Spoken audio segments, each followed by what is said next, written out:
This particular print club I just started in May is not my first rodeo.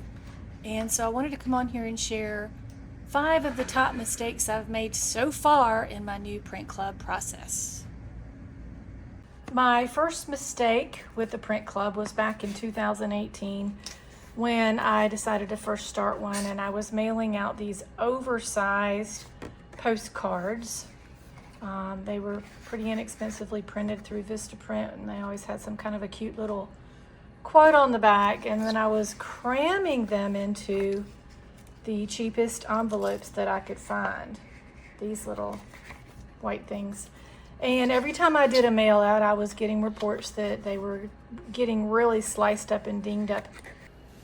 Second mistake is thinking that I could manage a subscription base in Stripe. I had art storefronts, and the only possibility of managing subscriptions was to go on over to Stripe, who handled our money, and do it from there, which I did set up, but I found it to be very user friendly, and just thinking about managing it here in the future and making changes and modifications, it just really was daunting. So from that experience and a few other reasons, I decided to move my entire website over back to Shopify, because they did have a subscription app that you can easily upload into the site and manage it all for you, which has been amazing, and I'm so glad that I made that decision. Moving forward, this did slow me down my first couple of months, which is why I wasn't really that intent on starting fast and just letting it grow organically. The next mistake I've made just recently was in creating these bookmarks for my August mail out. They're getting ready to go out. And it was created from a pattern, one of my more popular patterns on Spoonflower, of coastal oysters and shells, which is cute and a great idea, but because I wanted it double-sided, I adhered 2 paper bookmarks together, and then I decided to laminate it.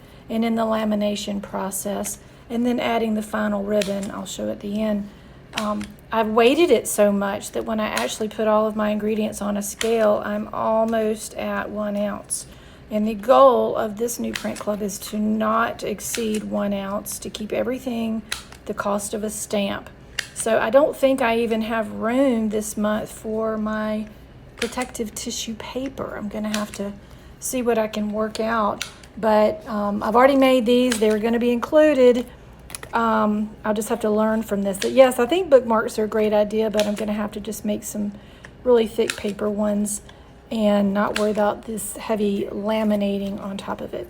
And especially the ribbon adds a lot to it as well. So you really have to be mindful of the weight of your entire package to keep your costs down. One last thing to mention is just my terrible habit of doubting myself. When I first came out with Wings and Wonder Print Club, this was the first month, and it was from my Flyaway series, which I love. But then I was worried that people may think this is always going to be about wings, things that are in flight, just wildlife in general. And the next month it was about a sunrise moment. So I ended up speaking with some of my subscribers who encouraged me that they weren't honing in on one specific subject. They were excited to see what I came up with in every month. This was July, of course. It was all about gathering and connectedness and just beautiful things right here in our own porch to enjoy.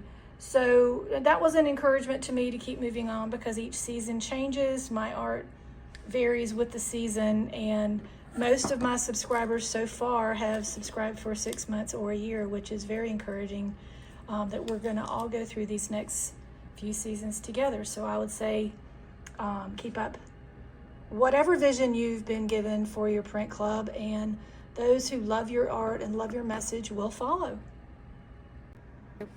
Back in the early days, when I was using those much larger envelopes, that meant I also incurred a higher stamp postage fees each time I did a mailing, and I wasn't really even cognizant of keeping everything under 1 ounce. So live and learn. To share a little bit of the process, here I wrote a letter more about my thoughts about the season and why I chose this painting of children playing in a tide pool including a coloring card and postcard you can send to someone, and the extra laminated bookmark. And so here's the final piece. Put in an extra sturdy luxe envelope and ship them off.